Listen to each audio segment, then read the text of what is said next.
भगवान श्री कृष्ण के सिरदर्द की क्या है कहानी। द्वापर युग में घटित कृष्ण और राधा की कहानियां कौन नहीं जानना चाहता है। उस वक्त देवताओं में ये चर्चा थी कि राधा ही भगवान श्री कृष्ण की सबसे बड़ी भक्त है।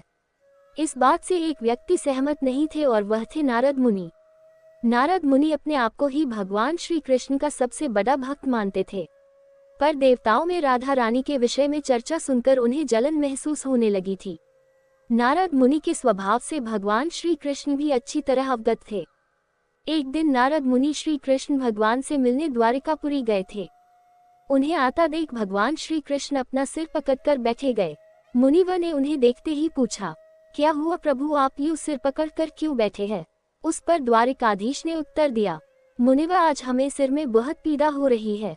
नारद बोले, तो प्रभु इस पीड़ा को मिटने का क्या कोई उपाय है।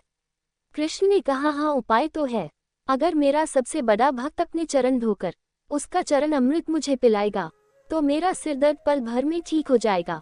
कृष्ण के मुख से यह उपाय सुनकर कुछ पल के लिए मुनिवर सोच में पड़ गए।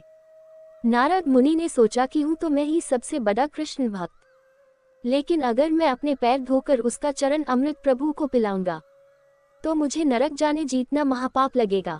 परंतु राधा को भी तो सब कृष्ण का बड़ा भक्त मानते हैं। इतना सोचने के बाद भगवान श्री कृष्ण से आज्ञा लेकर नारद तुरंत राधा रानी के महल में जा पहुंचे और उन्हें प्रभु के सिर में हो रही पीड़ा एवं उसके उपाय के बारे में वृतांत सुनाया। वह सुनकर राधा रानी ने एक क्षण का भी विलंब न करते हुए अपने चरण धोकर उसका अमृत एक कटोरी में नारद मुनि के हाथ में लाकर दिया और कहा, मुनिवर मैं नहीं जानती कि मैं भगवान कृष्ण की कितनी बड़ी भक्त हूँ, पर मैं अपने ईश्वर आराध्य को पीड़ा में नहीं देख सकती।